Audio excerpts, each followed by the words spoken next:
I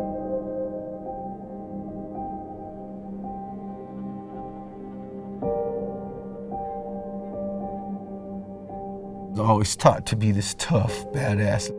That's what I identified as. I was a badass, bro. But when I woke up from the bomb, that shit was scary. I was scared like a little kid. I was scared like a little fucking baby.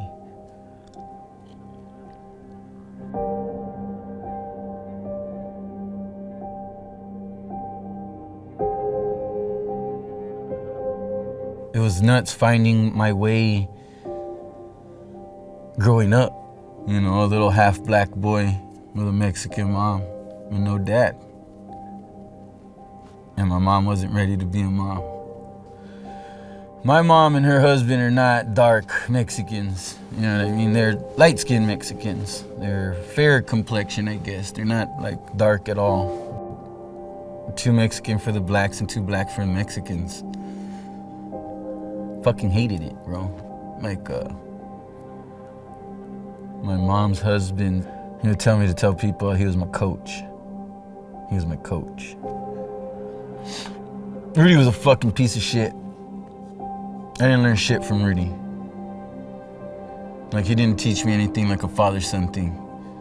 I remember one night, they were arguing at these people's house. And then I hear him clear as fucking day. If you would never brought that nigger home, we would have had a normal life. So I figured that's what fucking black people were treated like. That's what it was to be like that, you know, that we were dirty, stinky niggers. That's what they used to fucking tell me. I always fucking stunk. I was always fucking dirty.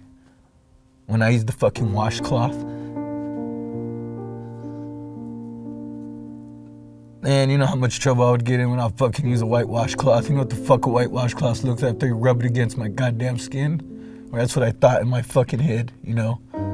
So sometimes I would try to shower with bleach. Just because I figured it was gonna take some of this shit down, but like the stinging, the burning, the fucking smell, like, they were really fucking mean. You know, I would just get like hit a lot. You'd get a lot of whoopings and shit. You know, it's like how the fuck do you get waking up to a whooping just because they forgot to whoop you during the day, you know? You know what going to sleep is like when you're a fucking kid and you've been waking up by a fucking belt. And the only time you're supposed to have fucking fun, if you grew up the way I fucking grew up, the only time you're supposed to have fun is when you dream. And they come in and they whoop your ass one time when you're asleep.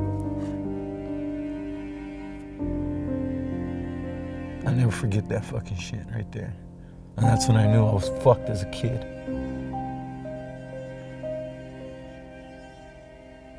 I was all over the place in my head, bro. And the only thing I could fucking think of was to get into sports. I was a great runner. That's when Rudy would say that I had to say I was a coach. You know, he signed me up for track in the 7th grade. I wasn't part of this fucking family. I was like a fucking outcast and shit. Literally the fucking black sheep. You know what I mean? And it seemed the only time people were fucking nice to me was when I was fucking running. On the football field, I had to fucking run. On the track field, I was running. So I just fucking grew up that way, and then my mom ended up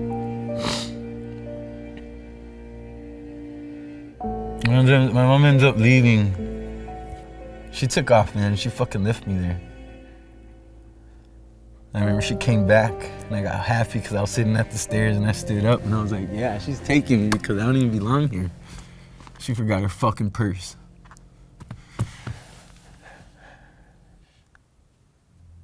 And from there, it was just a spiral down. That's when I started looking for like gangs and shit like that, I guess. I started running backpacks when I was 12 years old. And it was in a neighborhood, growing up, there was a neighborhood in the northeast of El Paso. There was almost only black people in there. It was a Devil's Triangle. And if you didn't belong in the triangle, you didn't go in the triangle. You know what I mean? And that was just, just learned how to be in the streets. Started hanging out with gangsters, older gangsters.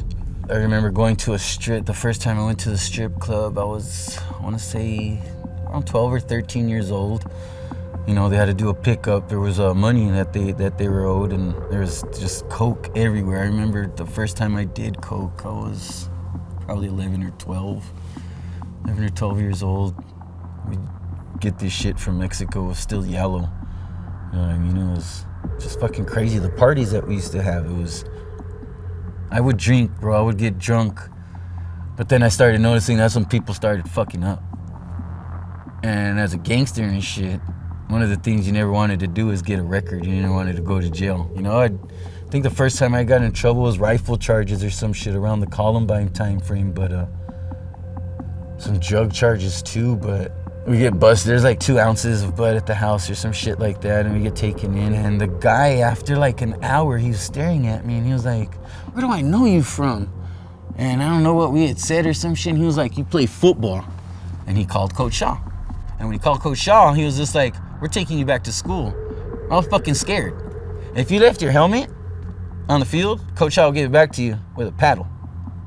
He would paddle your ass. You know, it was like a fucking Marine drill sergeant. You know what I mean? I was scared of that fucking guy. It was nuts, you know. And then, you know, all the bad stuff that comes with the gang life. Fighting, hurting people. Some of the shit I had to do, or some of the shit that I did do, I'm not proud of doing. There's shit that I'm not proud of seeing.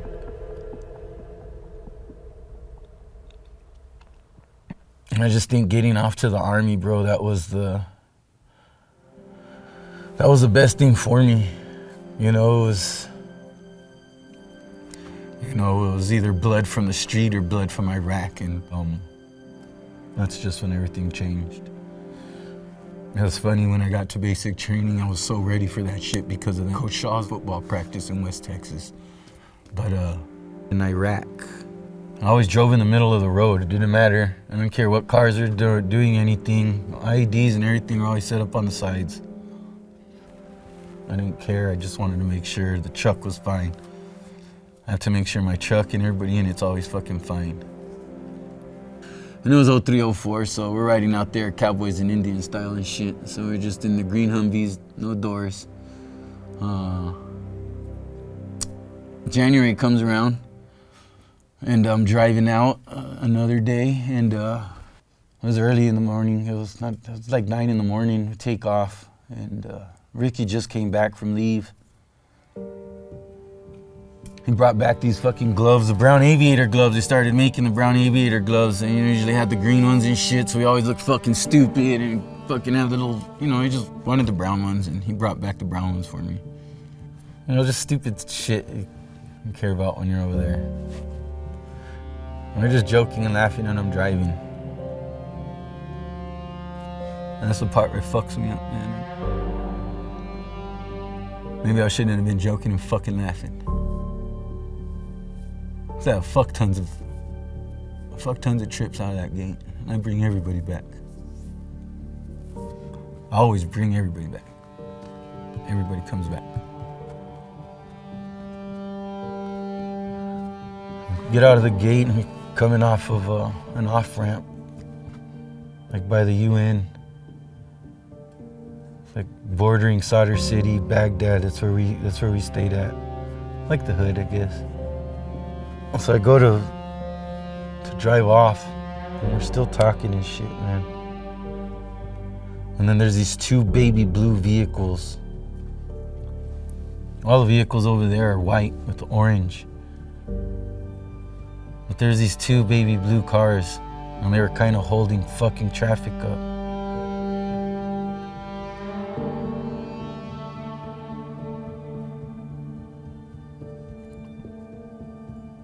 That was the last thing I remember before I remember just waking up, like looking at my hand shake.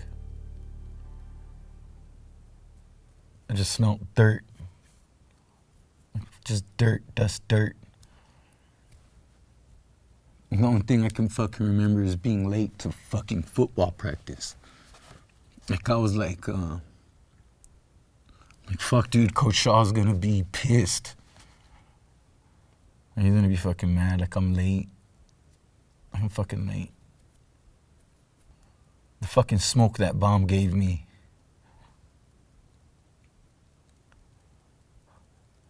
And the handshake that motherfucker gave me, or the dap that bomb gave my body. That shit hurt like a motherfucker. I just kept fucking shaking.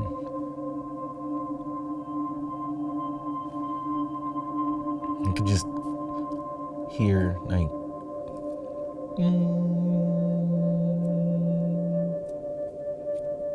and I don't know how long I was like that or whatever. But I started realizing that I was a fucking soldier. Like I was in the army and was supposed to have a gun. And you could start seeing the sun get through the dust and shit.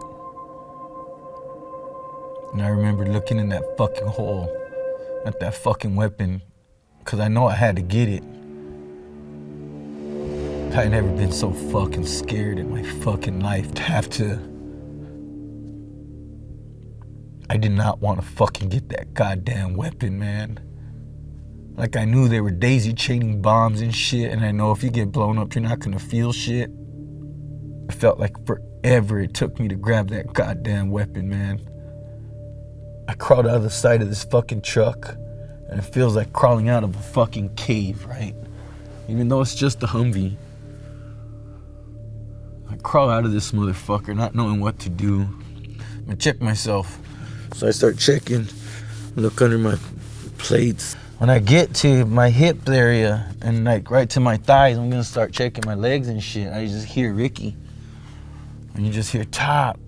Kind of like he's screaming, but not loud. It's like top, top. And I stop and I look up. And he's trying to grab his neck. He can't reach his neck because whatever the bomb did, right?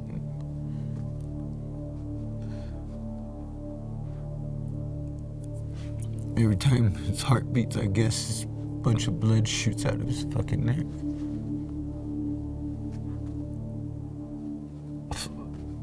I didn't give a fuck what was wrong with me no more. I just looked at Ricky and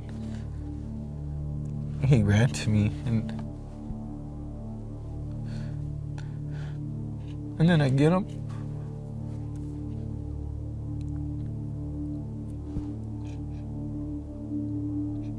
And then I hold him. I was holding him.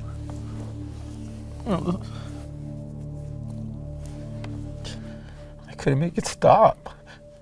It just... The puddle just kept getting big, fast. And he just started talking to me.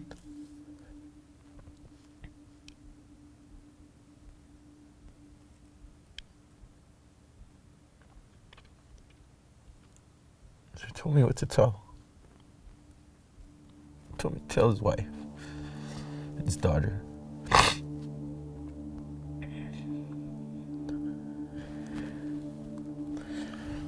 He told me to tell his wife and his daughter that he loves them a lot.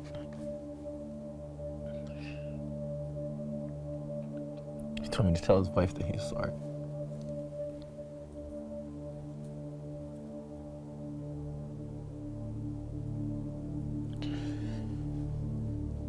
And then he fucking told me that I look good. I still had my gloves on, my beanie and shit, and he smiled, and I fucking kind of fucked with me because he was calm. He got really, really, really calm.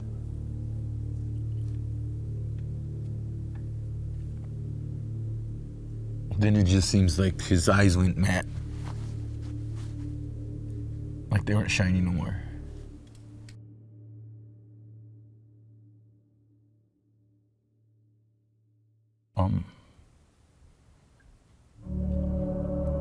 After the bomb, I forgot a lot of people.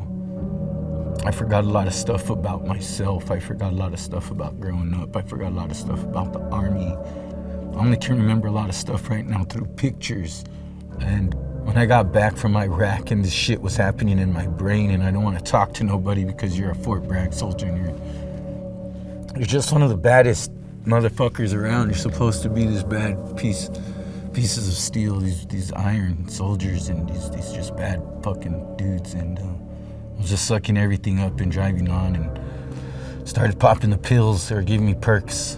I was taking Percocets and Oxys and Vicodins. And then I just spiraled from there, man.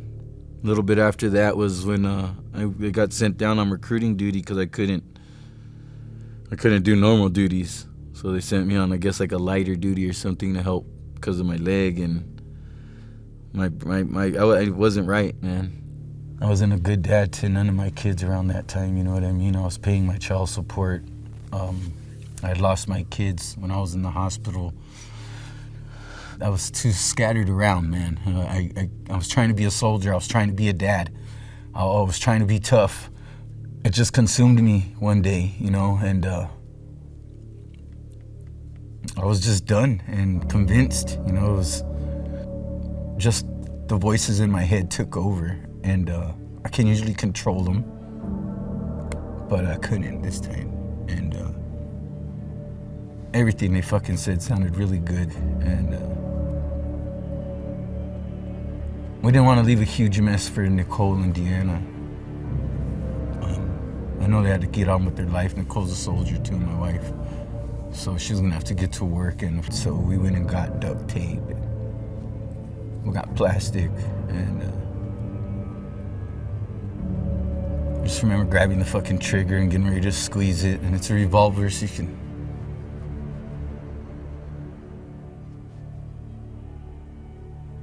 If you ever cleaned a weapon or whatever, that fucking CLP or whatever, it tastes the way it smells.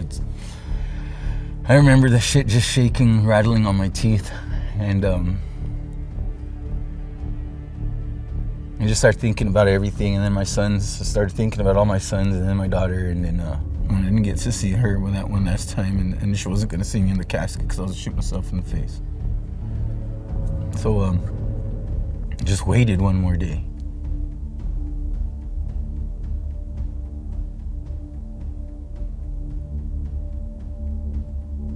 And I just got I just didn't do it. Honestly, I think I'm still trying to rebound from that shit.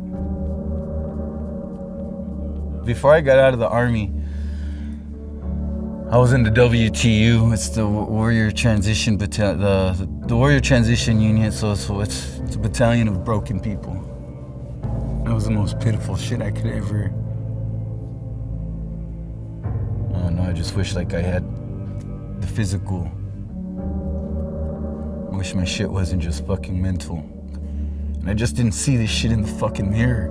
I could still do push-ups and I could still do sit-ups, and I just felt like I was a perfect fucking soldier standing in a group of broke dicks, man. And if you're in the military, you understand the mind frame. I was just a piece of shit fucking soldier on like a forever fucking sick hall. And they told me I wasn't gonna be able to go back to the regular Army because of all the shit that was wrong in my head. I've always been fighting the mental health doctors and the pills, and believing that I even am fucked up in my head. There's a big gap between the time you get your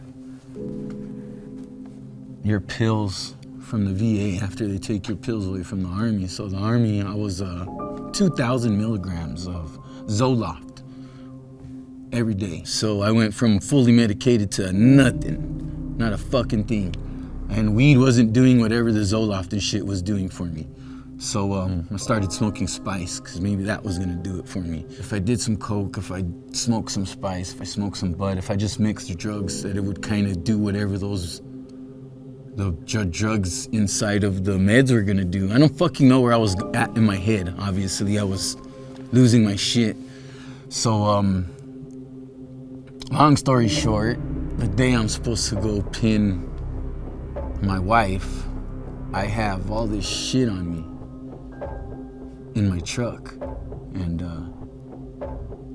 I get in a road rage incident, get into it with this dude, pull him over into a JCPenney fucking parking lot, and he fucking pulls out a gun and fucking badges on his goddamn belt. The fucking undercover sheriff. So I'm just like, what the fuck? And K9 shows up, all this shit. They find fucking everything. My fucking retirement packet is on the fucking seat in my car, next to all this shit too, you know what I mean? So this sergeant is kind of looking at me like, sad ass look, man. And he just starts talking to me. He's just like, you're a hero. He was like, you're one of America's heroes. He's got a Purple Heart. You know, we're impounding your truck. We're impounding this big Purple Heart truck. And he just made me feel like shit, you know what I mean? I felt like such fucking shit. And I ended up facing 5 to 99 years. The biggest thing that changed my shit in that one night in jail. That's all I had to spend was one night in the holding cell.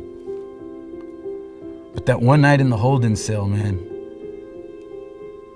I always tucked my daughter in or give my daughter a kiss. Always. That night I wasn't able to give her a kiss goodnight. She didn't fucking know why. That's what just changed my course. I have this shit hanging over my head, you know, I'm out on probation. I don't know what the fuck's going on. And the only thing I could fucking think of was to get into school again. So I figured the one thing I love to do is always cook. So I just went to culinary school. And I fucking loved it. Somehow the chaos in the fucking kitchen calmed down the chaos in my fucking brain.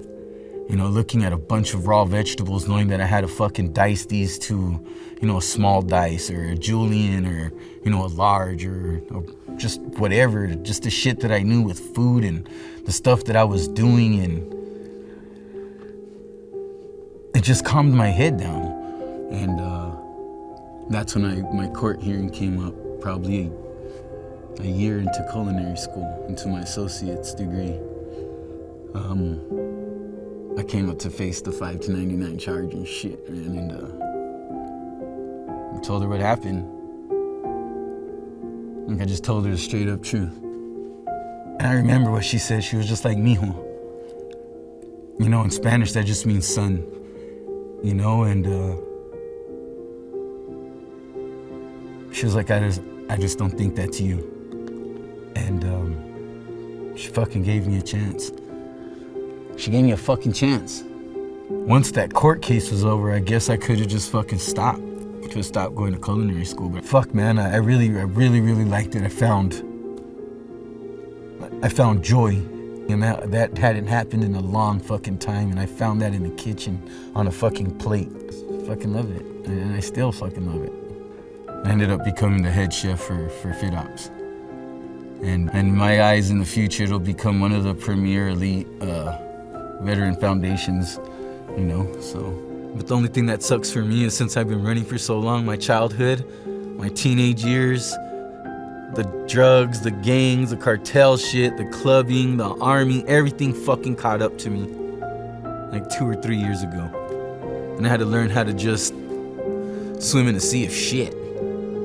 Right now I'm just learning how to paddle through all of the shit. I'm not in the water no more. I'm not stuck in all of the crud or the mud of all of the shit that's happening. You know, I'm just barely learning to realize that, you know what, it's okay. It's because I've just been fucking running. Shit happens to everybody in their fucking lives. And if you sit here and you only listen to this one story, you can sit here and find all this pity and all this sorry and all this sorrow for this Bobby Summers guy who got called a nigger when he was a kid and all of this fucking shit, right? And I used to feel the same fucking way until one day I realized that I get to be something brand fucking new. That's what I think of now. I don't feel sorry for myself. It's just a story. And now that I started to speak and tell my story, when people want to talk to me after, they'll always compare themselves. They'll be like, oh man, you know, I wasn't blown up or no shit like crazy like you or stuff like that. And that's the first thing they go and downsize their fucking story. They go and downplay their shit because it wasn't as bad. I don't understand what a bulimic person goes through. I don't understand what an obese person goes through. I don't understand what an amputee goes through. And I don't understand what a blind person goes through. they're fucking going through some shit. So what's wrong with me is real. It's just like being blind, just like being amputee. The shit that makes me go through my panic attacks and my anxiety, the shit that makes me think of like the fear of being a little boy and getting beat. It's just something I have to talk to myself every fucking day. I have to talk to all those people in my head in the mirror, and I have to wonder if I'm gonna have a good day. I have to wonder if it's gonna take me a little bit, but I have to actively do that shit. And that's the one thing that I'm completely fine with for the rest of my life. I'm not fighting no more. I'm just putting in the work. I've been working since I was a little boy. I could do that for the rest of my fucking life. I can work.